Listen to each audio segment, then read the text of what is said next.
우리가 세 번째 시간입니다. 지경이 넓어지는 인생 시리즈. 이제 특별히 애굽에서 광야로, 외국에서 광야로. 지금 이 시리즈가 좀 보니까 제목이 공통점이 있는 것 같아요. 그렇죠? 처음에는 어디서? 우르에서 가나안 땅으로. 하나님께서는 가만히 제가 말씀 준비하면서 보니까 롤러코스터를 좋아하시는 것 같아요. 롤러코스터가 뭔지 아시죠? 쫙 올라갔다가 축 떨어지고 올라갔다가 축 떨어지고, 이제 롤러코스터라 그러는데 막 간이 동동 뜨죠, 타고 나면은. 그런데 이스라엘 백성들이 이렇게 아브라함부터 시작이잖아요. 이스라엘 사람들 보고 조상이 누구냐 그러면 절대 아담이라고 안 합니다. 우리 조상은 아브라함입니다, 이렇게 얘기를 해요. 근데 아브라함부터 시작이죠. 우르가 사실 그 당시에 세계 최초의 도시, 가장 문명이 발달한 곳이라 그랬어요. 거기서 하나님께서 나오라 그래요. 아니, 이렇게 좋은 데 있는데 나오라는 거예요. 그래서 어디로 와요? 저 시골 구석, 가나안 땅으로 가라 그래요. 축 떨어집니다. 근데 거기서 다시 또 어디로 가라? 애굽으로 또 가라 그래. 애굽은 그 당시에 또 세계 최대의 그런 국가요, 또 도시들이 거기 있잖아요. 거기로 가라 그랬어요. 그게 또 쫙 올라가는 듯 싶더니 또 다시 또 광야로 또 나가라 그러고, 이제 올라갔다 내려갔다 하나님께서는 특별히 하나님의 사랑하는 백성들을 이렇게 어떤 때는 정말 잘 되게 하시는데, 불순종하고 그리고 또 잘못된 선택을 한다든지 죄를 짓고 그러면 다시 또 쫙 떨어뜨렸다가 주여 하고 회개하고 용서를 구하면 다시 또 하나님이 다시 올리시고, 이런 내용들이 성경에 많이 나옵니다. 특별히 지금 우리 교회에서 이렇게 성가대를 안 쓰고 주일 예배 드린 역사가 없습니다. 그런데 참 특이하게 이번에 좀 이렇게 하게 됐는데, 바로 이제 코로나 이 바이러스 때문이 아니겠습니까? 근데 전염병이에요. 쉽게 얘기해 명칭이 붙어서 코로나 신종 바이러스지, 이게 사실 전염병이고 바이러스로 인해서 오는 그런 병이죠. 자, 그런데 특별히 우리 성경의 인물 가운데 다윗이 있습니다. 이 다윗도 저 밑에 목자, 저 시골에 이름도 없는 목동으로 있다가 하나님께서 그를 높이셔서 이스라엘의 정말 그 왕으로, 왕중 왕으로 이렇게 세우시잖아요. 그런데 또 다윗도 떨어질 때가 있었어요. 그렇죠? 왜 하나님이 그를 놔주십니까? 그가 하나님께 범죄하고 교만했단 말이에요. 정확한 그 어떤 원인을 따지자 그러면 인구조사입니다. 인구조사를 해서 그렇게 해서 자신이 뭘 생각했어요? 야, 내가 이렇게 많은 사람들의 왕이고 내가 이렇게 많은 군대의 왕이다, 이런 것을 자랑하고자 하는 교만한 마음이 있었어요. 어찌 하나님 앞에서 그걸 숨길 수가 있겠습니까? 그래서 하나님이 진노하셨습니다. 그래서 하나님이 책망하시고 심판하시게 돼요. 다윗이 회개를 하지만 하나님께서 셋 중에 하나를 고르라 그래요. 뭘 고르라 그러냐면은 첫 번째는 기근이 7년 들도록, 이 땅에 기근이 7년, 7년 동안 그야말로 먹을 게 없으면 어떡하겠어요. 그 다음 두 번째는 이 다윗 왕에게 어려움 당해서 3개월 동안 도망 다니고 쫓겨 다니는 거, 그거 3개월. 그거 아니면은 마지막 세 번째 딱 3일 동안만, 그죠? 3일 동안만 이 온 나라에 전염병이 들게 하겠다. 어떤 걸 선택하겠느냐? 그래서요, 여러분 같으면 뭘 선택하시게? 다 어려운 거예요. 근데 다윗 생각할 때 아마도 그래도 3일이니까, 그렇죠? 7년? 안 돼. 3개월? 너무 길어. 3일? 그거 좋아. 이렇게 될 수가 있겠죠. 그렇죠? 그래서 3일을 선택한 겁니다. 그랬더니 이 온 나라에 이제 전염병이 휩쓰는 거예요. 불과 3일인데 몇 명이 죽었다고요? 성경에 보니까 7만 명이 죽었어요. 7만 명이 이 전염병으로 전국에서 죽게 된, 이게 이 그림이 이 다윗의 잘못을 인해서 온 나라의 전염병으로 수많은 사람들이 지금 전염병 때문에 죽어 쓰러지는 모습을 그린 거예요. 그런데 이게 뭐예요? 나라의 지도자가 잘못해서 온 백성이 이렇게 어려움 당하는 그런 일도 있고, 그 다음에 성경에 보면 또 백성들이 잘못해서 그렇게 해서 하나님이 진노해서 내리시는 하나님의 심판도 있습니다. 성경에 전염병이 많이 나오는데 대부분 둘 중에 하나예요. 나라의 지도자가 잘못하든지 백성들이 잘못하든지 둘 중에 하나입니다. 그럴 때 우리가 한번 돌아봐야 돼요. 왜 이런 일이 우리에게 닥치고 있는지, 왜 이런 일이 점점 더 어려워져 가는지를 돌아봐야 됩니다. 여러분, 이때 또 모세 시대에도 이와 비슷한 일이 있었죠. 모세가 출애굽을 하려고 합니다. 그러면 이스라엘 백성을 데려가는데 이스라엘 백성이 누구 거예요? 하나님의 것입니다. 맞죠? 하나님께서 세우시고 또 하나님께서 또 많은 은혜를 주셔서 이끌어 오셨던 그 민족인데 애굽의 바로가 불법으로 이들을 내 거야 그러고는 노예로 부려먹고 있었단 말이죠. 그래서 하나님께서 이스라엘 백성들의 부르짖음을 들으시고 그리고 안 되겠다, 이제 저들을 구해야지. 그래서 모세를 보내신 거 아니겠습니까? 그럴 때 이 바로 왕이 가져가세요. 이거 원래 내 거 아니었으니까 가져가세요. 그랬더라면 아무 어려움이 없었을 거예요.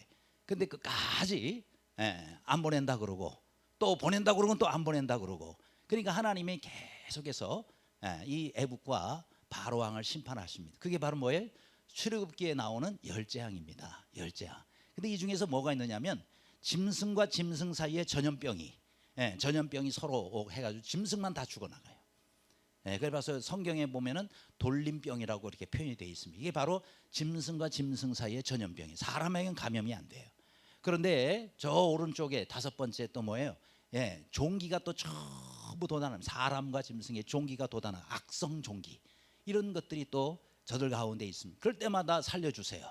그리고 또 하나님이 살려주고 회복시키면 또다시 안 보내고, 계속 이런 일들이 몇 번, 10번이나 반복된 것이 출애굽기에 나와 있습니다. 뭐예요? 이렇게 잘못하고 범죄했을 때 하나님께서 심판의 도구로 여러 가지 것들을 사용하신다는 거예요. 그런데 이렇게 심판의 도구만이 아니라 이스라엘 백성들을 구원하는 구원의 도구로 하나님께서 누구를? 모세를 사용하십니다. 이 모세의 출생이 어땠어요? 모세는 애굽에서 노예 가정에서 태어납니다. 그렇죠? 그런데 아다시피 이 히브리 민족 이스라엘 백성들이 굉장히 그 당시에 출산을 많이 했어요. 그러니까 이 바로 왕이 생각할 때 그냥 놔뒀다가는 자기들보다 몇 배가 많아가지고 결국은 저들에 의해서 나중에 우리가 저들의 노예가 거꾸로 되겠다. 그래서 아예 히브리 민족이 애를 낳기만 하면 전부 남자들은 죽이라 그런 거예요.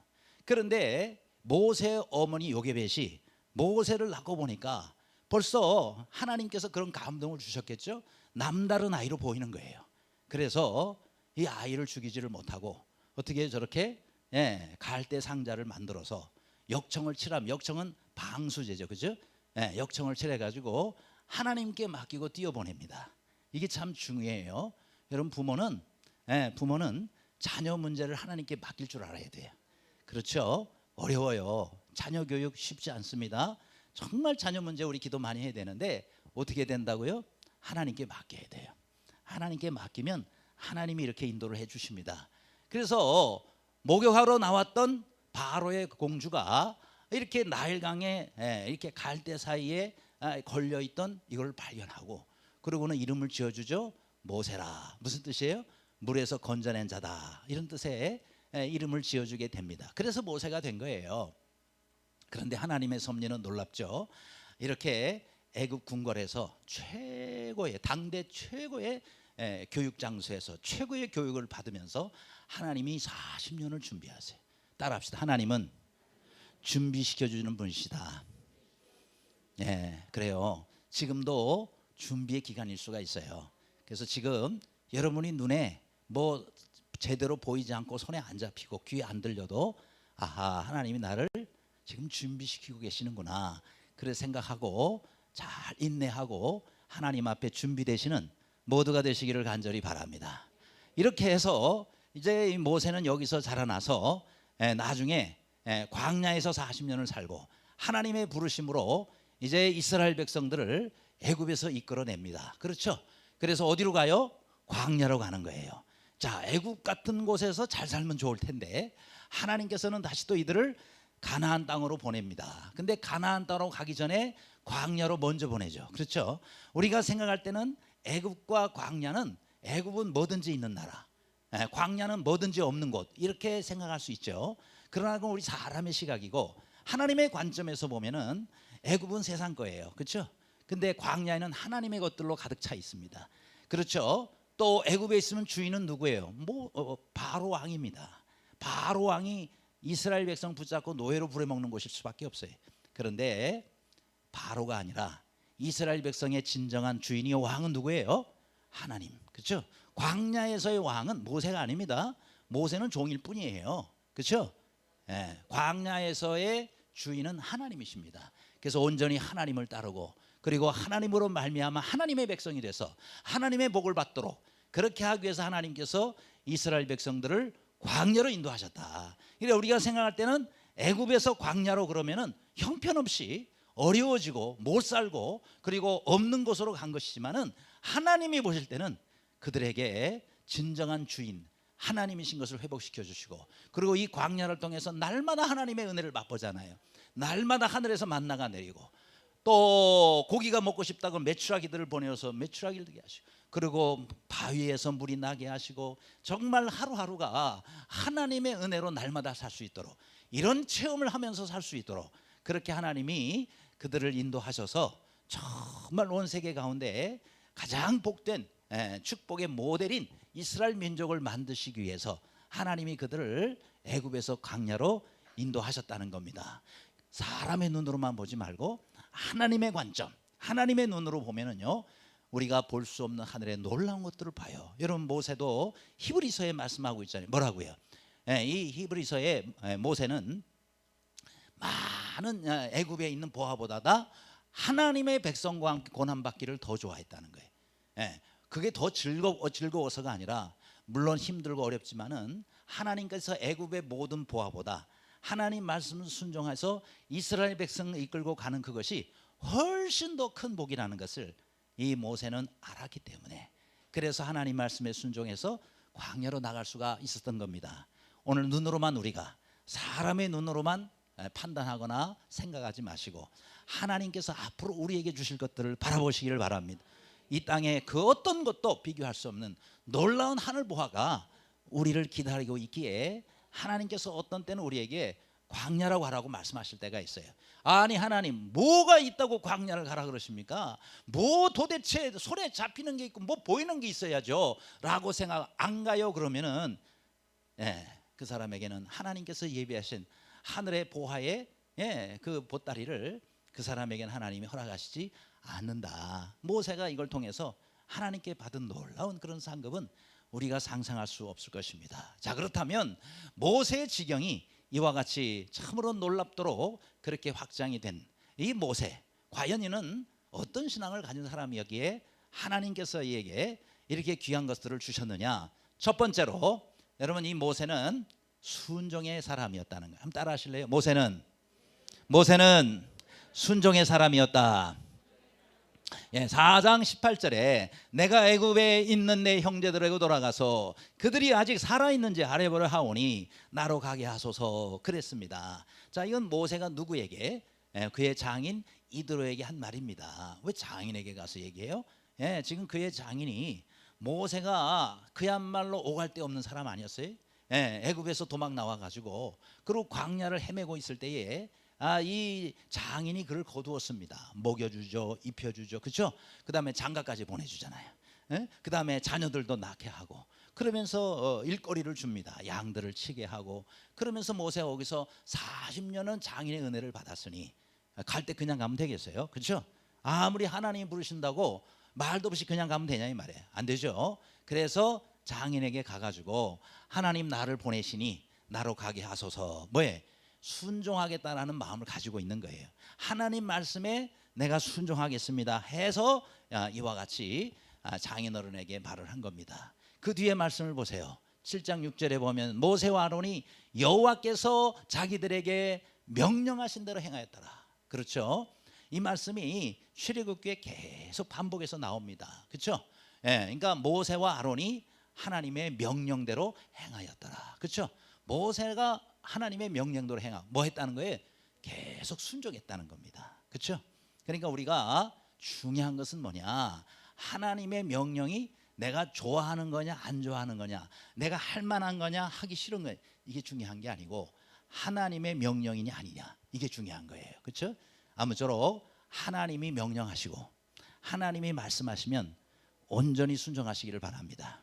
그게 하나님 앞에 복된 인생, 그런 인생의 참 모습이다라는 것입니다. 물론 처음에 이 모세가 하나님 말 떨어지기가 무섭게 아멘 그러고 순종한 게 아니었어요. 그렇죠?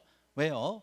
계속 거부합니다. 하나님이 야 네가 좀 가서 내 백성 이스라엘 민족을 데리고 나와라. 하나님 저 못해요. 아유 하나님 잘못 오신 것 같아요. 아유 저 못합니다 못합니다 이랬단 말이에요.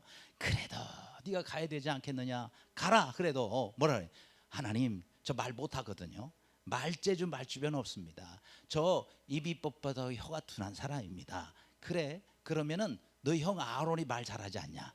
그러니까 너는 가만히만 있어라. 네 형이 네가 할 말 다 내가 넣어줄 테니까 너는 가만히만. 아유 하나님 그래도 못 나갑니다. 그러면서 또 가라. 그러니까 뭐래. 주여 보낼 만한 자를 보내소서. 예? 보낼 만한 자를 보내소서. 예? 하나님이 오죽이 알아서 오셨을까. 그런데 보낼 만한 자를 보내. 난 못 가요 못 가요 6번이나 교절. 그런데 결국은 이 모세가 하나님 말씀에 순종합니다. 중요한 것은 뭐예요? 예, 물론 지금 부족하고 그렇죠? 물론 지금 여러 가지 내가 순종할 수 있는 환경이 아닐 수도 있습니다. 중요한 것은 뭐예요? 지금 부족하지만 하나님 말씀에 어떻게 해요? 예, 결국은 순종키로 결단한 모세처럼 그렇게 순종하기를 간절히 바랍니다.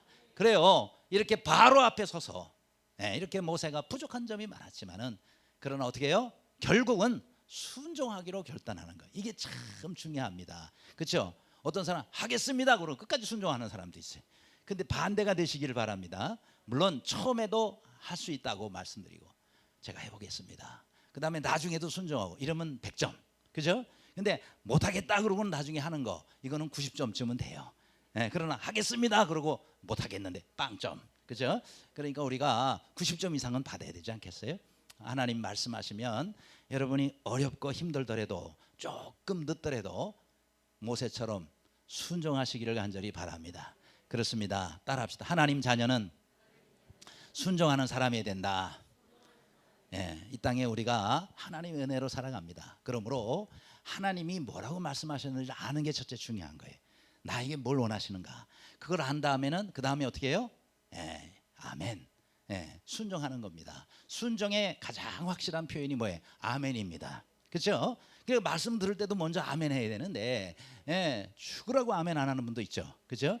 먼저 내 입에서 아멘이 나와야 그 다음에 순종이 돼요. 근데 이 아멘이 안 나오면 순종을 하려고 내 마음 자세가 갖춰지지를 않는 것입니다. 이게 참 아멘이 짧으면서도 굉장히 참 놀라운 하나님의 역사가 일어나는 바로 그런 말씀이기도 합니다. 좀 몇 년 됐죠. 꽤 됐는데 우리나라의 송진구 교수라는 분인데 사진에 나온 이분이죠. 이분이 책을 한 권을 썼어요. 빅 예스라는 책입니다. 혹시 읽어보신 분이 계신지 모르겠어요. 자, 이 송진구 교수 이분이 우리 모든 사람은 난 못해, 난 안 돼 그런 말 자꾸 쓰지 말라는 것이죠. 그렇죠? 왜요? 어떤 일은요 될 일도 아유 그거 어떻게 하겠어. 아이 난 뭐 절대 안 된다. 그 사람을 통해서는 절대 안 되는 겁니다. 근데 안 될 일도 할 수 있습니다. 제가 한번 해볼게요. 왜 못해요? 이러면은요 안 될 일도 이루어진다는 거예요. 그러니까 우리가 예스를 하더라도 좀 크게 해라 이 말이죠. 그렇죠? 할 수 있습니다. 왜 못합니까? 이래야 되는데 될 일도 어떻게 되겠어요 그게. 그러면은 남도 못하게 만들어요. 그러니까 우리가 정말 이 땅에 살면서 많은 일들이 있는데 빅 예스를 해라 그 얘기입니다. 그러면서 이 책에 보면 4가지 정이 나옵니다. 4가지 정. 첫 번째는 인정입니다. 인정. 뭘 인정하라는 거예요? 내 실패를 인정하라. 내가 부족하고 그 다음에 내 환경과 모든 것들을 인정하라는 겁니다. 그렇죠? 근데 두 번째 그것으로 끝나면 안 돼요. 뭐예요? 수정을 하라는 거죠. 뭔 수정을 해? 지금까지 내가 실패하고 안 됐던 거는 바꿔보라는 거죠. 전략을 한번 수정해보라 얘기입니다. 그 다음 이렇게 하면서 뭐가 필요해? 또 세 번째는 열정이 필요하다. 그래서 열정으로 도전하라는 거예요. 그죠? 어떤 일을 할 때 우리가 열심을 가지고 하면 그 열심을 통해서 많은 사람이 함께하고 도저히 안 됐다 그런 일들도 이루어질 수가 있는 것입니다. 마지막이 뭐예요? 긍정. 이게 예스예요. 긍정. 이게 절대 긍정으로 보자. 절대 입에서 안 된다는 말 하지 말고 반드시 할 수 있다라는 그런 믿음을 가지고 절대 긍정으로 무장해서 하라. 그런 많은 어려운 일들을 이룰 수가 있다. 이것이 이제 이번의 주장인데 저는 이거를 하고 싶어서 지금 얘기를 하고 있는 게 아니고 요거 다음입니다. 사실 빅 예스보다 더 차원이 높은 것이 뭐냐? 빅 아멘입니다. 자, 빅 예스에 어떻게 보면 신념으로 살고 있는 사람들이 많죠. 그죠? 그거는 신앙이 아니라 신념이에요. 나는 할 수 있어 이런 거예요. 근데 하나님 우리에게 바라시는 건 신념이 아니에요. 하나님이 우리에게 바라시는 건 신앙입니다. 신앙은 뭐예요? 내가 하는 게 아니라 하나님께서 하실 수 있습니다. 이거예요. 그렇죠? 내 지혜가 아니에요. 하나님의 지혜로. 내 능력 아니에요. 하나님의 능력으로. 그렇죠? 이게 뭐예요? 아멘이다 이 말이에요. 그러니까 아멘은 내가 하겠다는 것이 아니에요. 하나님 해 주시옵소서. 그죠? 그러니까 빅 예스는 내가 하겠다는 거예요. 그러니까 빅 예스는 잘 돼봐야 사람의 능력이에요. 그렇죠? 잘 돼봐야 사람이 한계예요. 그러나 빅 아멘을 하는 사람은 내 능력, 내 한계를 뛰어넘어서 하나님의 능력, 하나님의 역사, 하나님의 권능으로 내가 전혀 생각하지 않았던 기적의 역사들이 일어난다라는 거예요.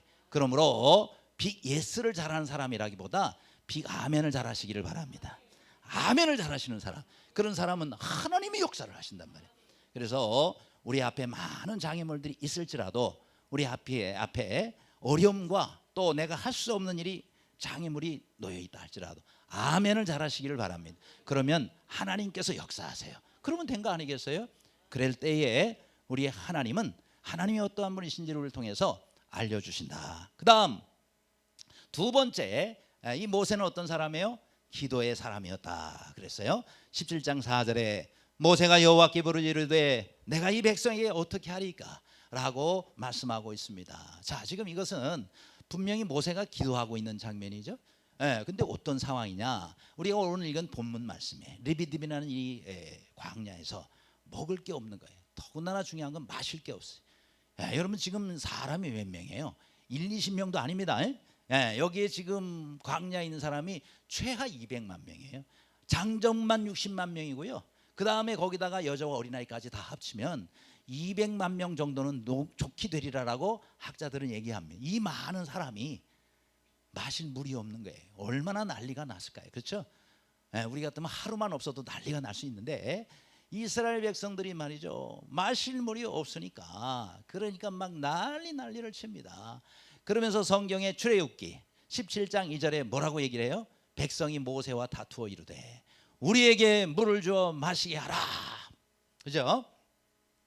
우리에게 물이 떨어졌습니다. 마실 물이 없습니다. 마실 물 좀 우리에게 해결해 주시고 마실 물을 좀 공급해 주시죠. 이렇게 말한 게 아니고 우리에게 물을 줘 마시게 하라. 이 얘기는요, 물 줘 이런 얘기입니다. 그렇죠? 물 없어, 물 달란 말이야 하고 소리를 지르는 거하고 같습니다. 그리고 여기서 한 단계 더 나아요. 뭐예요? 다투어 그랬잖아요. 이 다툰단 말은 그냥 말싸움하는 정도가 아닙니다. 여기서의 다툰다는 얘기는 강력한 그런 뭐랄까요, 말로 공격을 하고 그리고 땅에 돌을 들어서 던지려는 자세, 돌로 쳐 너 죽이겠어 이런 정도의 아주 강력한 행동이 바로 뭐예요? 다투어라는 뜻이 가지고 있는 의미입니다. 그러니까 얼마나 지금 백성들이 난리를 치는 것도 한두 명이 아니라 말이죠. 그렇죠? 근데 이거보다 더 큰 잘못이 있어요. 그게 뭐냐? 너희가 어찌하여 여호와를 시험하느냐. 그렇죠? 누가 누구를 시험해요? 백성이 하나님을 시험해. 여러분 사람이 하나님 시험하면 되겠어요? 시험한다는 게 테스트입니다. 여기서의 테스트는 뭐냐? 사람이 어떤 주인이 있어요. 집에 옛날 같으면 이제 노예가 있잖아요. 노예를 사옵니다. 그러면은 그 노예가 일을 잘하는지 못하는지 시험해 봐야 돼. 그게 시험이에요. 또 우리 사람이 뭐 시장에서 물건 사오죠. 물건 사오면 이게 제대로 작동하는지 안 하는지 시험해 봐야 되잖아요. 그게 시험이에요. 근데 지금 거꾸로 지금 백성이 여호와를 향해서 시험했다 그랬어요. 어떻게 한다는 얘기예요? 종이 주인을 시험하는 거예요. 이러면 돼요? 안 됩니다. 큰 죄를 짓는 거예요. 그래서 모세를 향해서도 이렇게 다투어 한 것도 큰 잘못이고 죄인데 여기 뭐예요? 하나님을 향해서 이스라엘 백성들이 이런 죄를 지고 그리고 하나님을 시험했다라는 것입니다. 그렇죠? 그러니까 지금 모세 보고 물 달라, 아니 모세가 어디다가 물 감춰놓고 안 줘요? 여기까지 이렇게 인도한 것만 해도 감사하게 생각해야 되는데 그냥 뭐 모세를 찾아와 죽여 살려 이러고 있으니까 얼마나 참 힘들겠습니까? 여러분 모든 물은 누가 만드셨어요? 하나님이 만드십니다. 그렇죠? 온 우주를 만드신 분이 하나님이시고 또 이 땅의 물과 모든 양식을 만들어 주신 분이 하나님이십니다. 그러므로 모든 우리의 필요를 채워주시는 분은 하나님이신데 그 필요를 공급해 주시는 하나님께 나와서, 그죠? 하나님께 구해야 되잖아요. 그렇죠? 공급자 대신 하나님께 구해야 되는데 구할 생각을 하지 않고 하나님을 원망하고 모세를 돌로 쳐서 죽이려는 이런 자세를 가지고 있으니 하나님이 물을 주시려고 그러더니 뺏겠단 말이에요. 그렇죠? 여러분, 우리가 어려움이 있을 수가 있어요. 문제가 있을 수가 있어요. 필요가 있을 수가 있어요. 어떻게 해야 돼요? 하나님께 기도하시기를 바랍니다. 우리 예전 교회 같았으면 이때 다들 철야하고 금식하고 기도하고 했었을 것 같아. 이스라엘 백성들이 이때 이런 설교를 아마 못 들었나 보죠. 그러니까 모세한테 와가지고 죽이니 살리니 이러고 있지 않습니까? 그러니까 모세는 위기 때 어떻게 했다는 거예요? 하나님께 부르짖었다. 그렇죠? 여러분, 우리의 삶에 여러 가지 위기가 찾아올 때가 있습니다. 그럴 때 원망하지 말고 하나님께 엎드리시기를 바랍니다. 하나님은 이때 뭐에 우리에게 기도할 기회를 주시는 거예요. 하나님이 우리에게 어려움을 허락하시는 것은 몰라서 주시는 것이, 어떻게 하나님 실수를 해가지고 그런 어려움 우리에게 찾아온 게 아니에요. 하나님은 하나님의 사랑하는 자가 이런 어려움 가운데 있으면은요, 먼저는 우리로 하여금 깨닫도록 하기 위해서고, 또 하나는요, 우리 하나님께서 우리로 하여금 하나님께 엎드리라고 하는 사인이에요. 하나님께 엎드리고 기도하라는 사인이에요. 이때 기도 안 하면 해결이 안 되는 거예요. 그러므로 위기 때에 우리가 해야 할 일은 하나님께 부르짖고 기도하는 거예요. 그렇죠? 오늘날 지금 뭐예요? 이 코로나 바이러스가 얼마나 창궐하고 있습니까?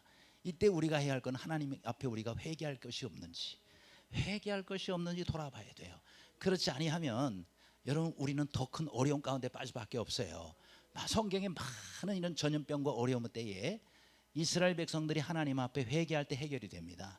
저도 오늘이 이기까지 많은 저도 기도를 했지 않겠어요? 그렇죠? 밤마다 기도하고 새벽마다 기도하고, 그때 하나님께서 우리 민족 한번 손을 보시겠구나. 하나님께서 한번 손을 보시겠구나. 이런 마음이 늘, 언젠지는 모르지만 하나님 한번 치시겠구나, 이런 생각이 항상 들었어요. 그런데 지금 이런 일이 이제 우리에게 닥칩니다. 정말 이게 기회예요. 무슨 기회냐? 우리가 하나님 앞에 기도할 기회입니다. 우리가 회개할 기회요. 하나님이 우리에게 우리의 기도를 응답하시고 우리를 회복시키실 기회가 되는 겁니다. 그러므로 우리가 위기 때 우리가 해야 할 일은 모세처럼 하나님 앞에 부르짖는 일입니다. 이 다음 장에도 나오죠. 요 다음 부분, 우리가 오늘 읽은 이 본문 7절 이후의 말씀을 보면은 바로 아말렉과의 전투의 내용이 나옵니다. 이스라엘 백성들이 광야에서 아말렉과 싸우게 됩니다. 이때에 장군이 누구예요? 여호수아 장군이에요. 여호수아 장군이 나가서 아말렉과 싸우고 있는데 모세는 지도자인데 어디로 갔어요? 뒤에 있는 산으로 올라갑니다. 산에 올라가가지고 어떻게 두 손을 높이 들고 뭐 해요? 하나님께 기도하는 거예요. 두 손을 왜 들어요? 하나님께 기도하는 거예요. 근데 희한한 일이 일어나죠. 모세가 손을 들고 기도하면 이스라엘이 이겨요. 근데 모세가 팔이 힘이 들어가지고 손이 내려오면은 아말렉이 이기는 거예요. 야, 이거 어떻게 하겠어요? 그래서 또 들으면 또 이스라엘, 내리면 또 이스라엘이 치고, 어떻게 해야 돼? 옆에 아론과 훌이 마침 그때 같이 갔어요. 그래서 옆에 한쪽에 아론이, 한쪽에 훌이 모세의 양손을 저렇게 이 그림처럼 딱 붙들고, 그리고 내려오지 않도록 하루 종일 안 내려오는 거예요. 하루 종일 안 내려오니까 이스라엘이 계속해서 쳐가지고 아말렉이 완전히 진멸하도록 그렇게 하나님께서 승리를 주십니다. 우리에게 무슨 말씀을 주시는 거예요? 기도하라는 거예요. 그렇죠? 물론 기도만 하면 안 되죠. 그죠? 어떻게 해요? 아니, 여호수아는 나가 싸웠잖아요. 이스라엘 백성은 나가 싸웠잖아요. 그러니까 우리가 나가서 싸울 때는 또 싸워야 되는 거예요. 그렇죠? 개인 위생을 해야 될 건 해야 돼요. 마스크도 좀 쓰고 손도 좀 잘 씻고, 마스크 쓰고 손 잘 씻는 게 믿음 없는 게 아닙니다. 여러분, 우리가 우리 자신을 지켜야 될 기본적인 것들은 우리가 또 해야 되는 거예요. 그러나 그보다 더 중요한 것은 하나님께 우리가 기도하는 일이다. 그렇죠? 아니, 여기만 지금은 막으면 되는 거예요? 지금 우리 나라를 살려야지, 온 세계를 살려야지. 그러니까 우리가 기도해야 되는 거예요. 하나님께서 이 전염병을 중단시켜 주시고, 주여 이 민족 이 나라 불쌍히 여겨 주시고 하나님께서 해결해 주시옵소서. 우리가 기도해야 되는 겁니다. 왜요? 시편 다음에 91편 말씀에 나옵니다. 3절에 이는 그가 너를 심한 전염병에서 건지실 것이미로다. 하나님의 약속입니다. 심한 전염병에서 우리를 건져주신대요. 또 6절에 얻을 때 퍼지는 전염병과 밝을 때 닥쳐오는 재앙을 두려워하지 아니하리라. 우리가 쓸데없이 두려워할 필요는 없어요. 왜요? 하나님이 나를 지켜주시면, 하나님이 우리를 지켜주시면, 그렇죠? 하나님이 지켜주시면 10절에 화가 내게 미치지 못하며 재앙이 내 장막에 가까이 오지 못하리라 그랬어요. 우리의 장막, 여러분의 장막에 하나님께서 함께해 주셔서 모든 병마가 가까이지 못하도록, 모든 전염병균이 가까워지지 못하도록 지켜주시는 은혜가 있기를 간절히 바랍니다. 또 15절에 저는 이 말씀 때문에 이걸 같이 나눴는데, 그가 내게 간구하리니 내가 그에게 응답하리라. 따라합시다. 그가 내게 간구하리니 내가 그에게 응답하리라. 믿습니까? 중요한 게 뭐예요? 하나님께 기도해야 된다는 거예요. 그죠? 하나님께 기도할 때, 하나님께 기도할 때 하나님께서 응답해 주시고 하나님께서 이렇게 역사해 주신다는 겁니다. 제가 오늘 여기다가 말씀은 적지 않았지만 여기에 성경에 한 곳을 제가 별도로 좀 나누고자 합니다. 역대하 6장 말씀인데, 이 역대하 6장 말씀은 특별히 솔로몬이 성전을 짓고 성전을 향해서 성전에서 기도하면서 하나님 앞에 이와 같이 이스라엘 백성들에게 하나님 행하여 주옵소서라고 주셨던 기도의 내용입니다. 6장 28절, 만일 이 땅에 기근이나 전염병이 있거나 곡식이 시들거나 깐부기가 나거나 메뚜기나 황충이 나거나 적국이 와서 성읍을 내어 전쟁한다는 거예요. 또 무슨 재앙이나 무슨 질병이 있거나를 막론하고 한 사람이나 혹 주의 온 백성 이스라엘이 다 각각 자기의 마음에 재앙과 고통을 깨닫고 이 성전을 향하여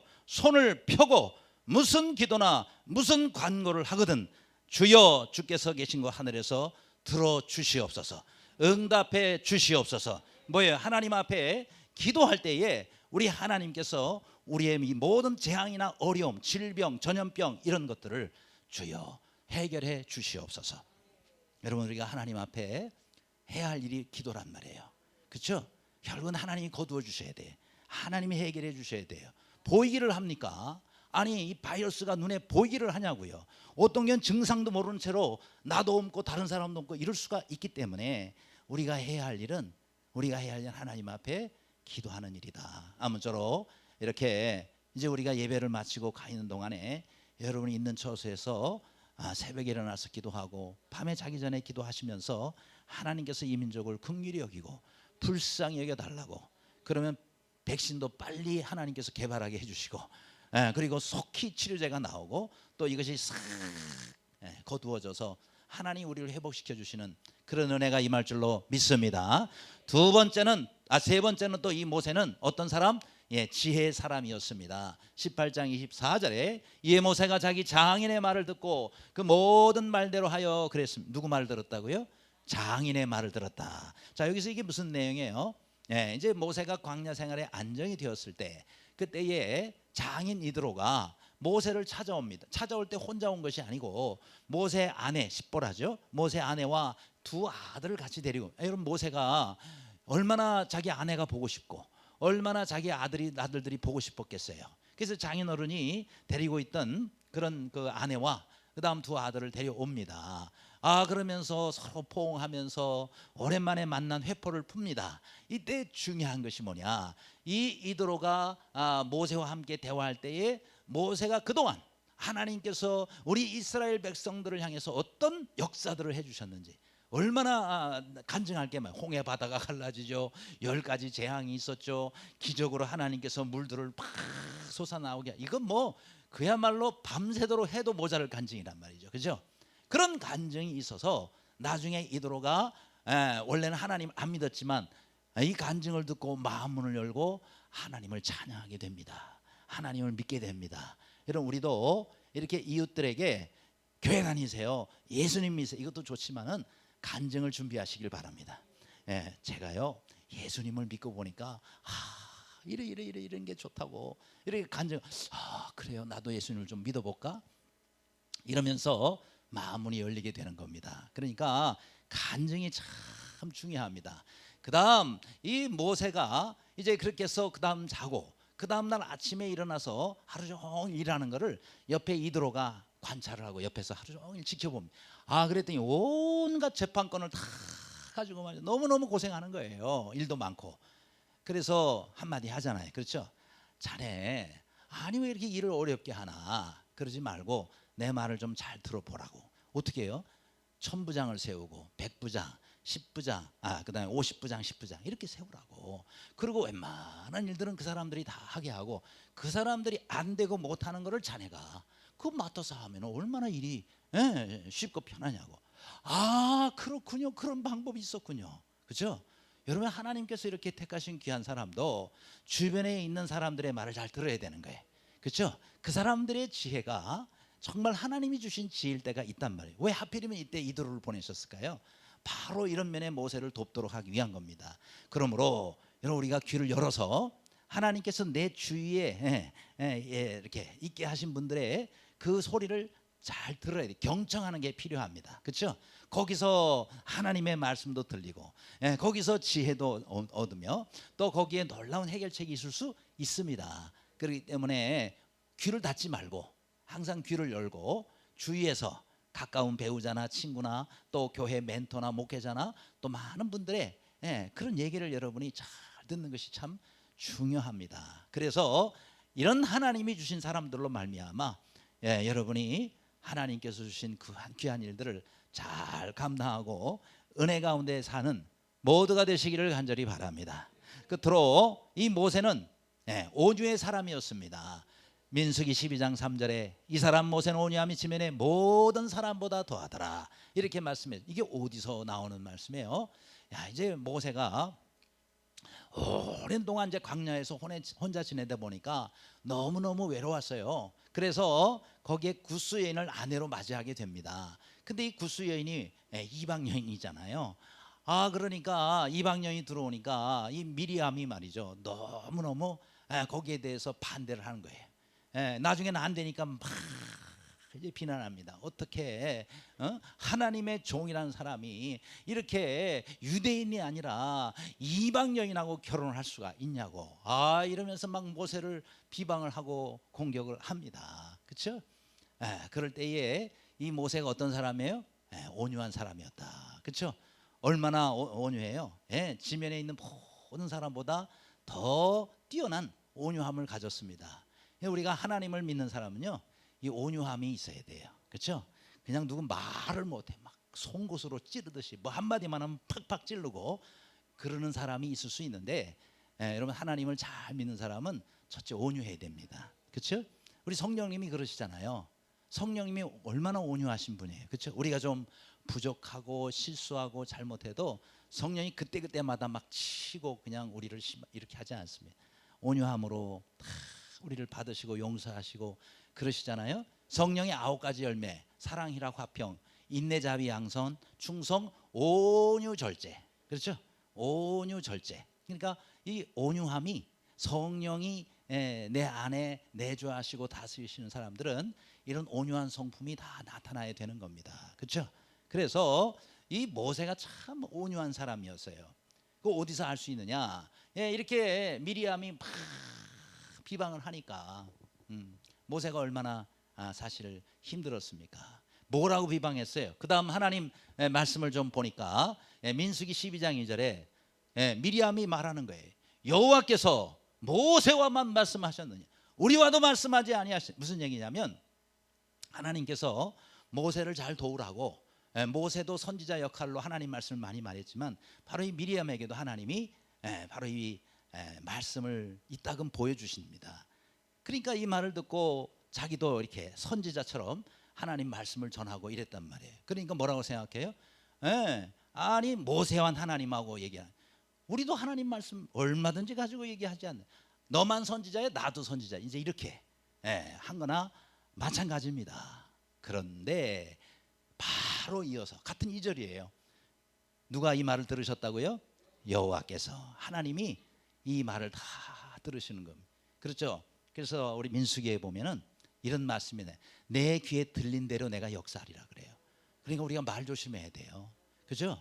하나님 우리 생각까지도 아시는데 하물며 입으로 나온 말이야. 그러니까 하나님 다 들으시고, 하나님 그 다음 8절 말씀에 보면은 어떻게 해요? 너희가 어찌하여 내 종 모세 비방하기를 두려워하지 아니하느냐. 하나님이 진노하셨어요. 왜요? 하나님이 세운 사람을 비방하게 될 때 그건 하나님을 비방하는 것처럼 그렇게 하나님께 죄를 짓는 일이 될 수 있습니다. 그래서 하나님이 손을 보시죠. 어떻게 해요? 그 다음 그림을 보면은 미리암에게 문둥병이 들게 됩니다. 하나님이 팍 치십니다. 그래서 하나님의 심판으로 뭘 걸렸어요? 나병이 걸리게 된 미리암입니다. 하나님의 심판. 이 당시에 문둥병은 오늘날도 참 그렇게 좋은 병이 아니지만은 정말 이 당시에는 하나님의 저주를 받고 또 치료하는 약도 없고 평생에 손이 떨어져 나가고 발가락이 떨어져 나가고 정말 무서운 병입니다. 이런 나병에 걸리게 됐으니 기가 막힌 거 아니겠어요? 그렇죠? 그런데 이때에 모세가 어떻게 했어요?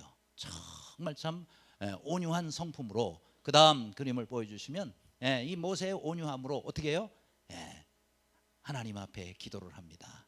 그래서 그 다음 말씀을 보여주시면 12장 13절 한번 같이 읽으시기 바랍니다. 시작. 하나님이여 원하건대 그를 고쳐 주옵소서. 어려운 기도가 아니에요. 긴 기도도 아니에요. 하나님 원하건대 그를 고쳐 주옵소서. 그죠? 아무개를 고쳐 주옵소서. 또 아무개를 치료하여 주시옵소서. 이 기도가 참 중요합니다. 웬만한 사람 그거 쌤통이다 그거. 그렇게 나를 뒤에서 그냥 못 살게 하더니 하나님 좀 더 세게 또 좀 병을 앓게 조시오 이렇게 하지 않고 고쳐달라고. 그죠? 하나님 제발 고쳐주세요. 이렇게 기도했으니 얼마나 그 마음이 하나님 마음에 들었겠어요. 그렇죠? 그러니까 그 사람이야 죄 때문에 저렇게 되지만 그러나 그 사람을 가지고 하나님의 마음으로 긍휼히 여기는 마음을 갖지 않으면 하나님도 역시 죄 없다 하지 않는다 이 말이에요. 그렇죠? 그러니까 우리 이웃이 잘못해서 어려워질 때 공격하지 마시고 그를 위해서 오히려 축복하며 기도하시면 그 사람은 심판받지만 하나님이 나는 복되게 해주신다. 그렇게 하나님 앞에 이런 온유한 마음을 갖는 것이 중요합니다. 그래서 히브리어로 온유하다라는 것은요 아나브라는 뜻인데 아나브라는 단어를 쓰는데 대답한다 뭐예요? 반응입니다. 반응이 중요해요. 하나님 말씀하실 때 하나님 앞에 온유한 자는 반응을 잘합니다. 잘 순종하고 아멘 하면서 정말 그 말씀 따라가려고 그래요. 그렇죠? 그러니까 온유한 사람의 특징은 이 반응이 벌써 다릅니다. 그냥 송곳으로 찌르시 공격 이렇게 하질 않아요. 그렇죠? 그러니까 우리가 부드러운 직선이라는 시가 있어요. 부드러운 직선. 그런데 이 부드러운 직선은 우리나라의 도종환이라는 시인입니다. 그 다음 보여주셔야죠, 방송실. 여기에 부드러운 직선에 여기 보면은 지금 이제 집이 있지 않습니까? 이 집이 이게 부드러운 곡선으로 했지만 자세히 보면 전부 이 직선으로 된 나무로 만들어져 있는 겁니다. 그래서 이렇게 우리는 종종 어떤 일에 대해서는 직선처럼 진리에 대해서는 명확하고 그리고 분명하고 확실한 자세를 가져야 돼요. 그렇죠? 하나님의 진리를 꺾으면 안 돼요. 갈 때는 우리가 진리에 대해서는 바르게 가야 돼요. 그러나 그런 진리들이 많이 모이게 되면 뭐예요? 굉장히 부드러운 곡선이 됩니다. 그러니까 우리가 진리에 대해서는 바르게 내가 태도를 갖더라도 다른 사람들에게는 정말 부드럽고 그렇죠? 이해하고 용서하고 감싸주는 그런 마음을 가져야 됩니다. 우리 하나님 우리에게 그렇게 하시잖아요. 그렇죠? 하나님도 우리의 그런 마음. 우리의 죄는 미워하시지만 죄는 미워하시되 죄인은 사랑하시잖아요. 그런 마음을 우리에게도 가지라라는 거예요. 이 도정환 시인이 우리나라의 문체부 장관도 하고 그다음 그 국회의원도 하고 시인이기도 하고 그런데 그분의 시가 부드러운 직선이라는 시가 그래요. 뒷산에 너그러운 등성과 조화를 이룬 지붕에 부드러운 손을 보라. 그렇죠? 또 밑에 한 생애를 곱게 산 나무의 직선이 모여서 가장 부드러운 자태로 앉아 있는 지붕의 모습을 시로 읽고 있습니다. 그러니까 여러분 우리가 하나님 앞에서 진리 가운데 바르게 서지만 그러나 우리의 매일매일의 삶은 어떻게 해요? 부드럽게 살아야 돼요. 그렇죠? 그래서 옆에 있는 사람에게 그렇게 많이 인상 쓰지 마시고 부드럽게 우리가 주님의 사랑으로 여러분이 받아주시고 이해해 주시는 게 중요해요. 여기도 보면 다 이게 직선이에요. 근데 직선들이 모여서 이렇게 아름다운 그런 곡선을 이루어가지 않습니까? 아무쪼록 하나님께서 우리에게 주신 말씀에 대해서는 견고하게 붙잡고 우리의 이웃들에게서는 하나님과 같이 부드러운 마음으로 온유한 마음으로 그렇게 섬기는 모두가 되시기를 간절히 바랍니다. 기도하겠습니다.